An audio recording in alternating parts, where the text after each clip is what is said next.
Hello, everyone. Welcome to today's Doctoral College webinar on dealing with imposter syndrome in your doctorate. And today we're going to look at just why imposter syndrome is so prevalent among doctoral candidates and why uncertainty and self-doubt also tend to creep in with people doing a PhD. There are specific reasons for that. And also we'll look at ways in which you can overcome imposter syndrome. So I'll just begin with a little cartoon, and this just shows how if you like, this just is a typical representation of, sorry, I don't know if I can, sorry, can you see the slides? I'm sorry about this. Okay. So I'm just going to resume from here. Okay, so this is a typical representation of somebody with imposter syndrome, where somebody feels that they don't belong in a certain field, in a certain area, in a certain environment. And the most common thing with imposter syndrome is so many people will feel the same. So many people feel that they are out of their depth, that they don't belong, that they are on the brink of being found out at a certain point. But the one thing I would say about imposter syndrome is that so many people feel that way. I have seen even the most highly regarded academics, most brilliant researchers who always feel they are one paper away from a disaster, from being, and which would have, terrible consequences for them. So it's something that affects so many people in academia. But again, I don't want to dwell on it too much because I think that there are ways and coping strategies with it. So what we'll try to do is just show you how common it is and then means of trying to overcome or to obviate imposter syndrome. So the term itself has been around since 1975. It was first used by a psychologist called Pauline Clance. And it talks about or refers to, the psychological well-being, that it interferes with the psychological well-being of people, that there is a link established, if you like, between what we call imposter syndrome and anxiety and depression. And this is, really, really common. So, in the Journal of Behavioral Science, and again, the evidence for this is not, I'm not sure how robust the evidence for this actually is, but one study, and if we are to believe that it is a robust empirical study, that 70% of people experience imposter syndrome at some stage. Again, I have my doubts about some of the figures here and the numbers, but this is one where, the evidence we can take, it was empirical. The sample size was quite small, but we can take it, that there is evidence to show that a lot of people engage in, I won't say suffer from, but experience imposter syndrome. So what do we mean by imposter syndrome? So it takes on a number of different facets. One of them, we could say, is where people fail to internalize their accomplishments. They fail to feel as though their accomplishments are down to them. A lot of people with imposter syndrome tend to see their accomplishments as something that are not really because of them, but because of people that they have collaborated with. And I mean, so many projects that we work on are collaborative projects, and a PhD is also in certain ways a collaborative project, no matter what discipline you're in, because you may be working with a principal investigator, or working with a supervisor, and working with colleagues also. But some people, when they do have a level of success when it comes to research, fail to internalize this and fail to think of it as their own accomplishment, and they tend to deflect the praise away from themselves and onto others. And yes, and again, it's so common when you see people who are like really well qualified, like really excellent researchers, and this phenomenon, if you like, manifests itself, even, as I say, among the most brilliant, most erudite, most accomplished of researchers. It can be linked to what we might call a fear of being found out.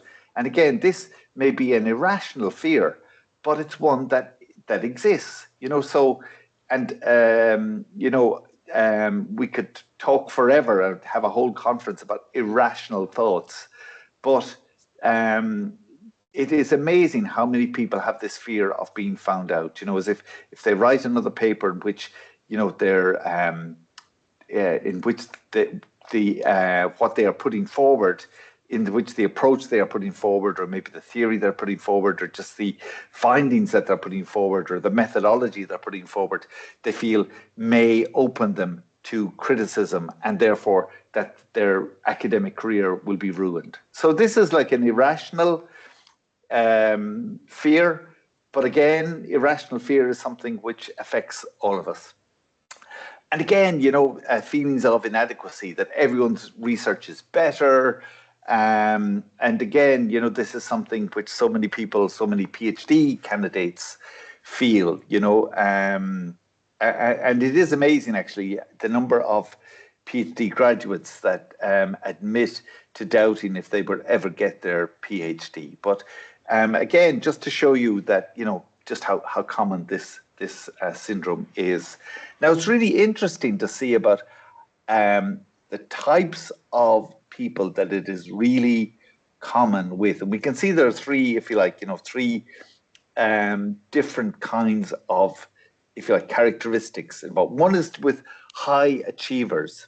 High achievers tend to have a feeling of inadequacy when it comes, which is remarkable, actually, because you'd imagine that's somewhat counterintuitive. You would imagine that high achievers have a sense of belonging and being comfortable in an environment.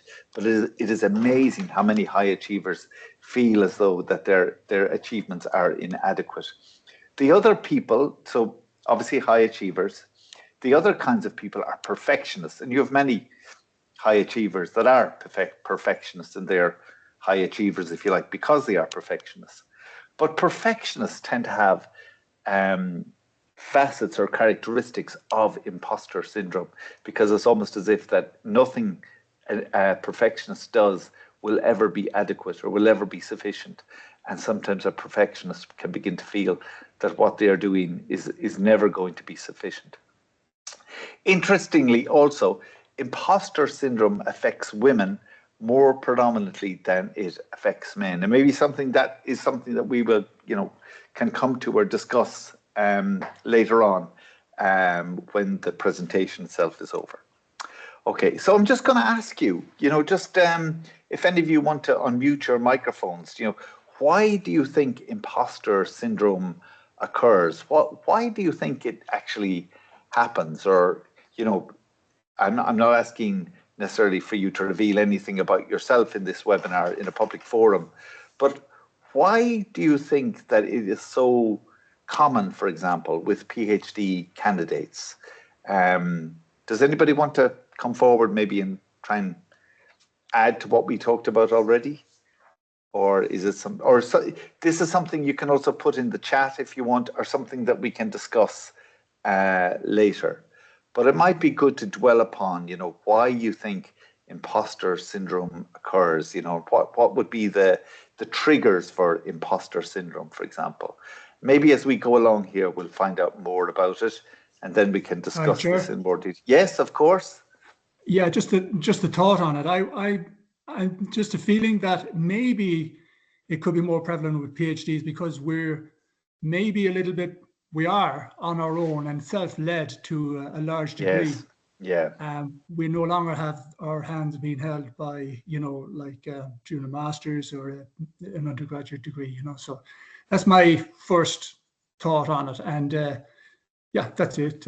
Excellent. No, thanks, Patrick. That's a really great point, because you do a lot of work in isolation as a PhD candidate, and sometimes it can be difficult to tell, about the or to get affirmation regularly about your work, because sometimes you can be working on a piece of work for a long time before you have an interaction with your, or a meeting with your supervisor, and it can be really difficult to know if you are doing the right thing. So yeah, and I think that's a really great point, Patrick, just about, if you're working in isolation, it can be very difficult then, to feel, it can lead to a lot of, I guess, a sense that your work isn't good enough, or a fear of failure can be triggered by that sense of isolation. So thanks, Patrick. That's excellent. So this is again something that we I can have, talk to. Oh yes, hi. sorry, hi. Oh, is that Yeah, Neda? yes, yes. Hi, Um, Neda. I just have a feeling that maybe it has something, at least from my perspective, it has something to do with like, working with your like supervisors, like professors who are like at their role for like years and years, they have so much experience. And then you feel that maybe your next step after the PhD is exactly become a professor. But then at some point, Yes, yeah, I feel that it's so far away that I don't have that much of knowledge. I mean, I know it's yeah. experience and time, but again, I feel like I'm so close and so far away at the same time. Yes, that's a great point, because obviously, when you come into academia and you're working with a supervisor, a highly accomplished supervisor, again, that can be a trigger for imposter syndrome. Because, yeah, I remember thinking that, like working with a supervisor and thinking, I'll never get to that level, never get to that, level of attainment in terms of that supervisor's research. Or, yes, it can be very, very common for this kind of, sense of, as a sense of inferiority, if you like, to occur. Yeah. No, thank you, Neda. That's excellent, and thank you, Patrick, also for those contributions. So I'm just going to go a little bit forward with this. So just about, just how, as I said earlier, it's very common among doctoral candidates. I should have said doctoral candidates. There's a fear of being found out, by your examiners and supervisors.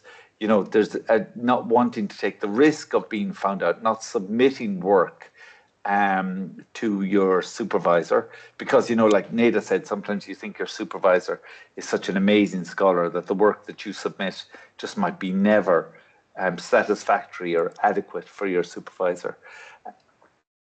And again, this manifests itself, imposter syndrome, in not allowing others to assess, your PhD work. Again, that's pretty, I won't say that's very, very common, but it does happen that on occasion a PhD candidate will hold back from submitting work and from looking for feedback, because they don't wish to be, presented with a feeling of that they don't wish to submit their work because they feel it's inadequate, and that they'll get a very negative reaction, and thereby, that they will feel even more inadequate, and that they will almost begin to, feel that isolation and frustration even more. Again, a lot of the imposter syndrome, it can be denial of praise or rejection of positive messages. It can manifest itself in guilt about success. And what can happen, when people aren't submitting, if people are not submitting work because of fear of failure, or fear that it may not be sufficiently satisfactory or adequate, that or sufficiently robust, is that this can lead ultimately to long-term failure, and it can be very, very, it can psychologically be very, very crippling to have this sense of imposter syndrome, because you feel that whatever you submit to your supervisor will never be adequate. Or as Neda said, if you have a supervisor who is somebody with a stellar reputation, who is one of the leading figures in their field, and has done fantastic research, there is a sense that, my God, I'll never get to that level of attainment. Okay, so just about why, or just some of the other reasons, I guess, about why, why imposter syndrome occurs or is more prevalent among doctoral candidates. One of those is the unknown research process, because, you're at the stage now, it's a PhD, so you're at this, so you are now, instead of being an absorber of knowledge, if you like, you're a creator of new knowledge. And this research process, is never linear, it's never straightforward, it's always going to be messy. And that can lead to a lot of uncertainty. And plus, a PhD can seem overwhelming at the time. I mean, it is, you know, usually it's this enormous document that has to be written, you know, can be up to 100,000 words.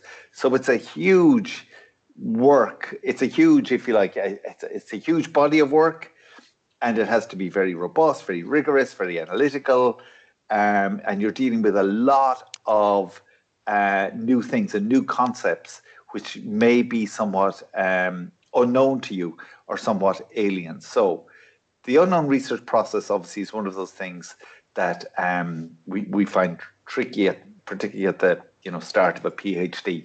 Also, academic writing, and again, for someone whose first language is not English, it can be very challenging, the whole area of academic writing. But even for someone whose first language actually is English, academic writing is one of those. It's one of those difficult obstacles to actually deal with, because now your academic writing is such a specialist kind of writing skill that it can be difficult to master.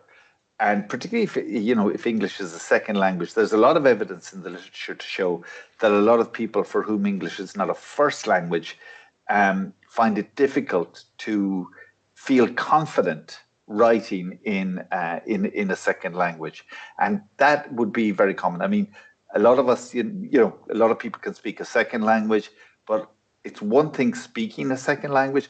Writing in that second language is an entirely different is an entirely different thing, and can be quite difficult to do, no matter sometimes how fluent we are in a particular language.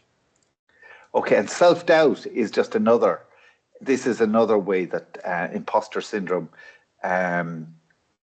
manifests itself later. That a lot of people feel that self-doubt. I think Patrick alluded to that earlier. And also there's a sense of being overwhelmed, because, as I say, it's a huge amount of work. It's much bigger than a master's thesis, far bigger than anything you'll have done at undergraduate level. So sometimes there is a sense when doing a PhD, if you look, say, at the research repository here, and you see the amount of, and you look at a thesis and you see the amount of work involved, it can sometimes feel, oh my God, this is so overwhelming. I'll never get to this stage. This is just, this looks like a great work of academic study, and I'll never be able to produce something of the quality of this. But this is again quite typical, that that we feel a sense of inadequacy sometimes when we look at the amount that has to be done, the amount that has to be researched, the amount that has to be read, the amount that has to be committed to paper. So again, all of these things can really provide you with a sense of inadequacy. And it's something that's very common. That's, again, I shouldn't say very common, but something that happens is a sense of inadequacy. Sometimes, you see somebody present something, be it at a conference or be it at a seminar, or just talking to one of your peers, and there's always this tendency we have as humans just to compare ourselves to others. And sometimes you can feel, oh my God, that person's research is amazing. I'll never come up with anything close to that. And this is so quite common. But again, like that cartoon in the first slide I showed you earlier, so many people feel that. You may think, oh, my research will never be that good. It's quite likely that there's somebody somewhere who's saying, one of your close friends or colleagues saying, oh, that your research is excellent. So it tends to manifest itself a lot in doctoral candidates, this sense of inadequacy. And again, the whole fear of failure, because, when doing a PhD, sometimes, we feel that this document that we write, when we finish it, it's then taken from us and it's given over to an internal and an external examiner, and then it's in their hands about whether you're going to be successful or not, and then it's up to yourself, obviously, in the defense or the viva voce. But there is this fear of failure, that you've invested so much of yourself and so much time and energy into the writing of this enormous document. You give it to these, you hand it over, and it's read then by just 2 people.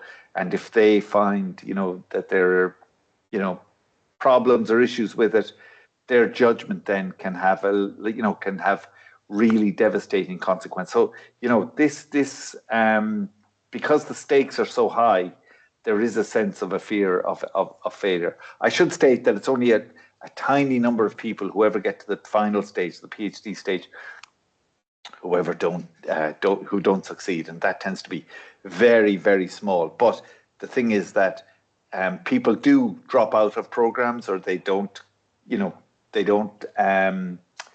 or can't continue, or they may, fall down at the progression panel stage or confirmation panel stage. But it should be stated that for the most part, that when people get to the final stage, when they get to, the submission of the thesis, the amount of failure at that stage is almost negligible. Because, you've done all the work, you've got through all the progression panels, your supervisor is happy with the quality of the work that you have submitted. And, hopefully the examiners will be of the same opinion as your supervisor. Okay, so why is it important to understand imposter syndrome? Because I think that it's important to understand it, because it can help you and also your supervisors to find ways to contain that self-doubt and to channel it into something positive and more productive. I was giving a talk the other day to a group of PhD candidates, and one of the things I was dealing with in the talk, the theme of the talk was about stress in the stress when facing into the progression panel.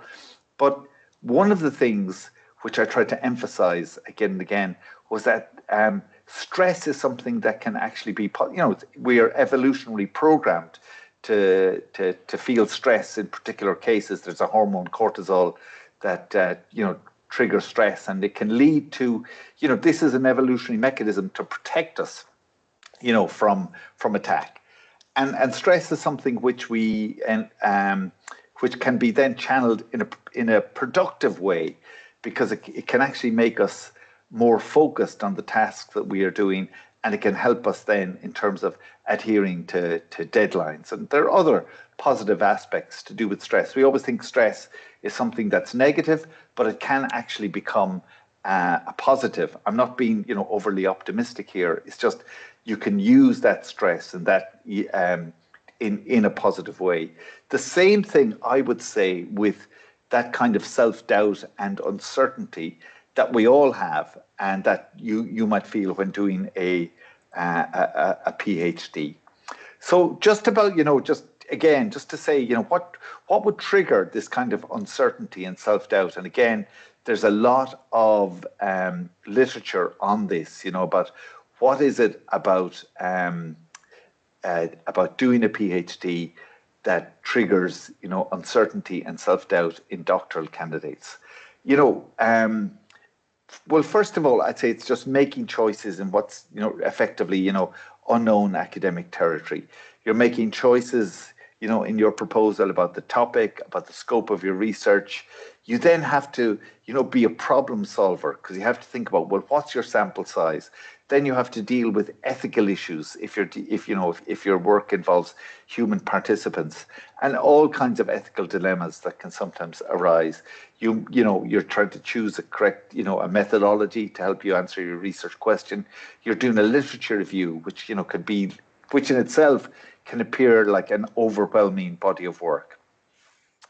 And sometimes, with as a doctoral candidate, you're doing something which a tiny number of people in the general population engage in. And this involves, if you like, a different kind of learning to what we are used to. And, the kinds of learning involved usually engage us in a way that we see that the research that we're doing is something of an inductive process, that you're observing particular phenomena, and then from that, you may be, making generalizations, or you're creating new theory from that as well. So you're looking at a phenomenon, something that occurs in the environment or in a laboratory, and then from that sample, from that observation of those particular phenomena, you are then making generalizations from that. And that's really exciting, but it's also really difficult as well. But I guess that is where the exhilaration and the excitement comes from when it comes to research, is that it is difficult, it's hard work, but the hard work can be rewarded with with findings which are very, very rewarding and stimulating. Okay, so again, I'll just talk about, so I made reference there to inductive learning. So you are learning through doing research. And as I said earlier, doctoral research, it's always going to be messy. It's never going to be straightforward. A lot of things just do not go to plan. Experiments fail. You may have difficulty collecting the data. Somebody may withdraw from a study. You may find it frustrating linking your theoretical framework into your, into your data. All of these things, you may doubt, the kinds of methods and methodology you're using. So it's never straightforward. It's never linear, and it's never it's never a straightforward process. It's iterative, if you like, because it consists of repeating a lot of the time, refining and tweaking what you are doing and honing it into into particular findings or cleaning data. It's just never a process that is straightforward. But again, that is why a PhD is so is a difficult thing to attain, because it does test you.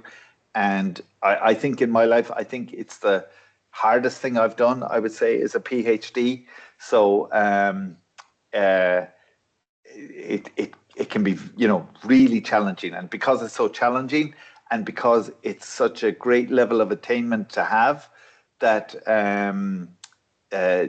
that can in itself can be a trigger for uncertainty and self-doubt and thinking, like what Neda said, I'll never get to this level. I'll never have, research like this, because, the people who have PhDs are all brilliant scholars. They're all amazing. That's what a lot of people think when they come in to do a PhD initially. And that in itself can be a trigger for uncertainty and kind of, a sense of inferiority or a sense of feeling out of place.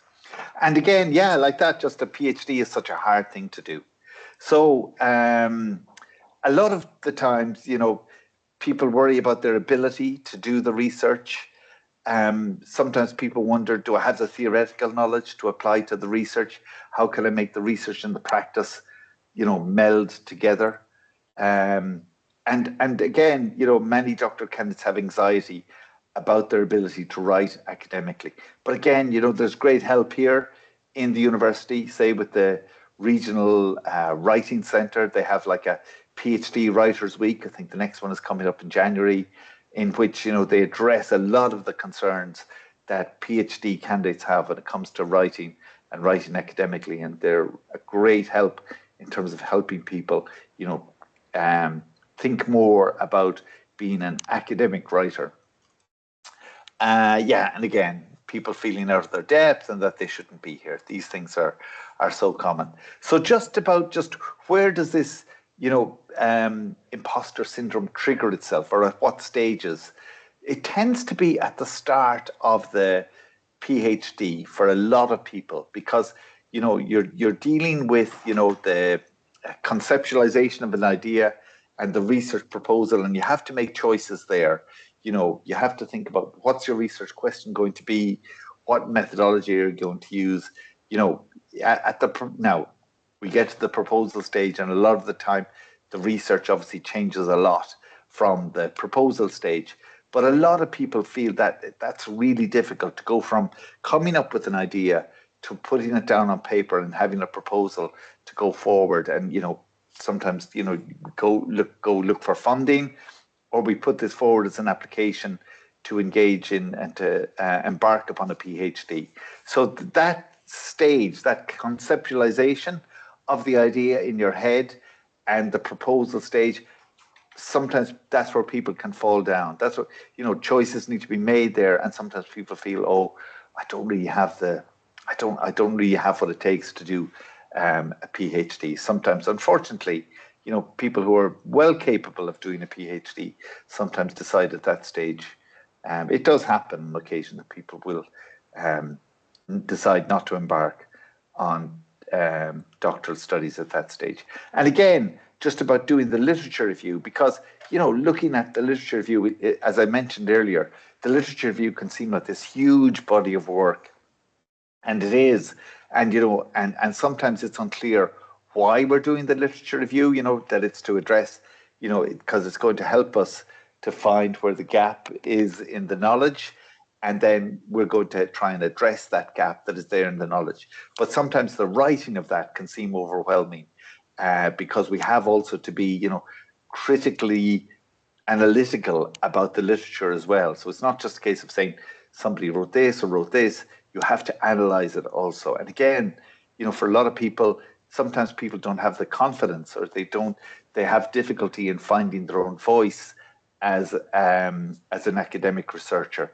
And all of those things can really, trigger, if you like, imposter syndrome. And sometimes that kind of self-doubt can lead some doctoral candidates to withdraw, or to, or to overreact and think, oh, I'm never going to be, I'm never going to get a PhD. So sometimes this can lead to people to withdrawal, to not engaging with the research, or sometimes it can mean that people can try to find a quick fix to a particular problem that needs a more thoughtful response. So where someone might try and find a quick fix is that, they would look at something like, they might go to something online, or maybe like one of the tools that you would find for a literature review, and try to come up with a solution by using, some online tool to come up with a more robust method for their, for collecting data. So something like that can lead to, people trying a quick fix when the quick fix needs a lot more in-depth thinking. But a lot of this, and I'm not saying this is common at all, but on occasion it happens where someone, just tries to come, they feel almost a sense of paralysis in terms of doing the PhD. They can find it very difficult to write or feel that what they're doing is adequate, and they can then try and come up with a quick fix for a particular problem, when the problem that they're trying to address needs a lot more in-depth thinking and a lot more analysis than maybe they are than they are engaging in. Okay.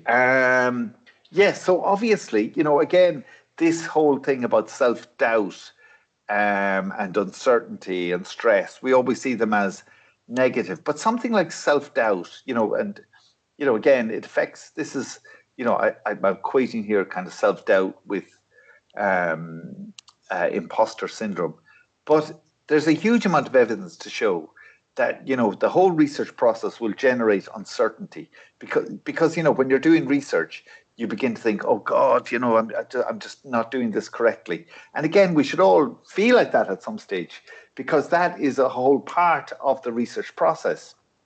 When you're doing research, as I said, it will always be it will be messy. It will never ever be, or rarely if ever, straightforward. Because it is such a hard thing to do. And that's why, so much research is funded, because it is difficult, but it provides us with new knowledge and new and innovative ways of thinking about, and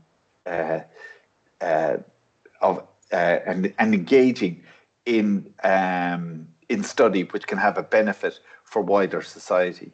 But it should generate uncertainty, and it should, in a sense, make you, if you like, begin to doubt what you're doing, because that is something which affects almost everyone. You can see people, as I said, some of the most brilliant academics, and they find it hard to come up with, a breakthrough, and they can begin to doubt themselves. So uncertainty is something that actually,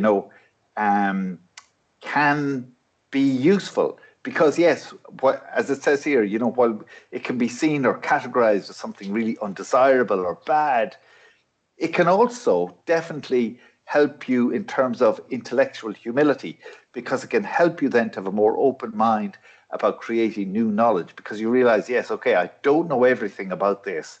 I've tried something here and it doesn't work. So what can I do? How can I come up with a different approach to this? Or how can I, maybe look at my sampling, the way, I'm collecting samples, and maybe I'm doing that incorrectly, or maybe I could try a different approach to a particular way of collecting data. So uncertainty can provide you with a certain amount of intellectual humility, which is necessary for great great research. And the whole thing about uncertainty is, you shouldn't feel okay. And again, it's easy to say this and much more difficult to enact. But a lot of the time when we feel uncertain about something, it's something that we should embrace. Now, I know that's, as I said, that's very easy to say and can be very difficult to do. But uncertainty can provide you with the impetus for fixing something.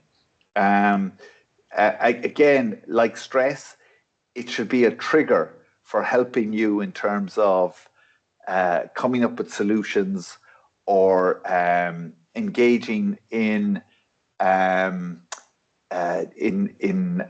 more positive outlook. Because again, uncertainty is something that is natural to us all, and particularly for those who are perfectionists or those who are engaged in research like you are at a high level. So there is a link, say Porter and Schumann, between intellectual humility and a greater openness to opposing views. So that kind of an intellectual humility is something that should not be something to be derided, but something to be embraced. And also just trying to use your imposter syndrome as a way of thinking about your research, because that whole sense of how difficult research is, because it is so difficult, the uncertainty of doing, the uncertainty that you might feel when you're dealing with a particular issue or a particular problem, that then should become normalized. And that's how you should think of research, that it is, as I said, it's messy, it's not linear, it's never straightforward. And again, that's why we're engaging in it. But that is something which should become normalized with you, and to think of research as not something which is always going to give you, the process that you use isn't always going to give you, what you're looking for. But research is very stimulating, but it can also be very, very frustrating. But that kind of uncertainty is something which should become normalized with everyone. And again, it's quite easy to say that, much more difficult, to manifest that or to enact that. And yes, and that kind of uncertainty can help people to make sense of their problems or options. It can help you to move from procrastination to a sense of self-directed learning and ownership of your research. Ortwin talks about the intellectual virtue of autonomy as the capacity for active, self-directed learning. So again, that's a lot to take in, but that kind of uncertainty, almost like stress, it can be a trigger for you taking ownership of your learning. Again, it's easy for me to write this down on a PowerPoint slide. Much more difficult to enact this and to put this into practice. So just about overcoming imposter syndrome. So just to finish on this, there's just a couple of things here, well, about 10 different things I want to get through. First of all, I would say a good way of trying to overcome imposter syndrome is to list your achievements and to start attributing some of the success of those achievements to you. And again, sometimes people can feel very reticent about listing their achievements. But it's a really good way of thinking of yourself, as a perhaps a better researcher than you actually, than you think you are. Because once you begin to list your achievements, it can be the case that you might say, oh, I didn't realize I'd done this. That's not bad, and then you begin to give yourself some credit for the success that you've had. It's always good also to see, list your strengths and weaknesses and to see where, you could make improvements. And it's so important to understand, you don't have to be great at everything or every part of the, or every area of research. You don't have to be a wonderful, tutor or teacher to be a great researcher, and vice versa. Okay, and upscale. If there's something that you think, if you feel, perhaps, with regard to say, quantitative data, you feel, there's some areas of quantitative data, maybe you're having problems with regression analysis or something like that. It's always good to try and upscale. There's a lot of resources there, a lot of workshops there that will allow you to engage in that and to improve your, and to help you in regard to professional development and self-improvement. The one thing which is always so difficult to do is not to compare ourselves to others, and especially when you look at, what people are doing sometimes on social media. Sometimes you see somebody, one of your peers or one of your fellow PhD candidates, presenting something at a conference, and everything looks wonderful and amazing. And, but the temptation there is to think, oh my God, that person is sensational. I'll never be at that level. But it's so important not to compare to others and to focus on improving yourself, rather than proving yourself. And that's why, it's good every now and again to take breaks from social media, because social media can tend to distort can distort reality, if you like, and create an idea of reality that bears no just bears no actual comparison to what it is, what reality actually is for a lot of people. You'll find that the person who's doing, wonderful work, who's, made this great presentation at a conference, it's possible that person also is someone who has a lot of uncertainty, a lot of self-doubt, who has, the sense of imposter syndrome also. It's also good, and why it's so good for you as PhD candidates to think of, yourselves as a community, is because when you get together with other researchers, and it can be really good to come together with researchers from different disciplines, because you'll find that you have a lot of the same problems in common. Even if you talk to other PhD researchers, not necessarily about the specifics of what you're doing, but just about, maybe some problem that you're having in terms of data collection or in terms of the literature review or the analysis. And that can be so beneficial to you as a doctoral candidate, when you see that you're not the only person with that particular problem. And believe me, you're not the only person with that particular problem, because there is a whole, there's a lot of different issues that PhD candidates go through. But it's so helpful if you can talk about the problems you're having with your research, because I've seen this happen so often with people. They'll say, they'll articulate what the problem is, and then they'll say, oh, I thought I was the only person who had that issue. But, and it can be comforting, even if you have a big problem, it can just be comforting sometimes to find out that other people are in that particular situation as well. Okay, just to finish, this is just the last slide here. So obviously, just let go of perfectionism. Try to be open about your weaknesses. This can help you just to ask, this can help you just to make mistakes and to learn. And making mistakes is now making what we might call the right mistakes is a really important way, to liberate you from this whole overwhelming sense of perfectionism. and it can really help you to progress in your PhD.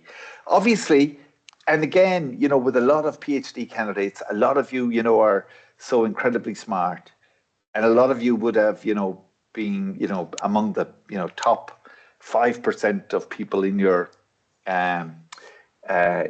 class in school and at undergraduate level, and now you're dealing with a new environment in which maybe a paper that you submit to a journal is not comes back with a lot of criticism, or maybe you've put in a funding application that, you know, that was rejected, and that can be very difficult for a lot of people doing a PhD. The PhD is the stage at which they have to deal with rejection for the first time, and again, that could be, you know, really difficult to actually, you know, to come to terms with. So it's important also to value criticism and to deal with rejection, because it's a normal part of academic life. And separating thoughts from fact, you know, is a really, again, you know, it's, as I say, it's so easy for me to put that on paper, but you have to remember that your thoughts are not you. Your thoughts are something which are separate to you. Your thoughts, you know, the darkest thoughts you can have, hopefully, you know, will not manifest themselves. One of the things we worry about so much is things that might never happen, because, you know, it's a human response, I guess, to uncertainty and self-doubt, is to begin to think about, you know, to catastrophize and to think the worst could happen when, you know, when it's unlikely to do so. But our mind, there's a song by a group called The National, and the title of the song is "Your Mind is Not Your Friend." You know, your mind can be your best friend a lot of the time, but there are times when your mind is not your friend, when your mind will, you know, have a cascade of thoughts which can be very negative. So it's important that you separate those thoughts out from fact. And again, you know, this is, as I say, it's easy for me to think to say this, but it's something which would really help, I think, a lot of people to contemplate. And how can we separate the thoughts out from the fact? One good way of doing that is to put some of those thoughts on paper, because then sometimes the thoughts which look absurd or which seem absurd in your head, when you put them on paper, you go, oh yeah, actually that's that's, you know, not really what I am. So that's why it's important for you to separate out, you know, your thoughts from your fact. Okay, just two more things to go. So visualize. It's really important also to visualize your success. And again, this is something which a lot of psychologists place emphasis on, you know, be it with sporting teams or be it with, you know, with people who come with a particular issue. It's just to visualize, you know, try and see yourself as a successful graduate, and try to think about, you know, what kind of career you want to have after your PhD. And just to finish, just I would say, reward yourself for your achievements. You know, even just give yourself, you know, just a little reward. That can be so helpful to you, just to be, you know, and can help you to just feel, I suppose, just to feel better about yourself. Okay, so I'm just going to stop there. So thank you all so much for your time and for let me see now. I'm just going to end this slideshow. Okay, I hope that's brought it to an end. So I'm just going to stop spotlighting for me. Okay, very good. And thank you all. Thank you all very, very much. Now, has anybody any question? I'm just going to stop the recording here. Oh, don't tell me it stopped recording again. Hopefully that didn't. Okay, I can stop.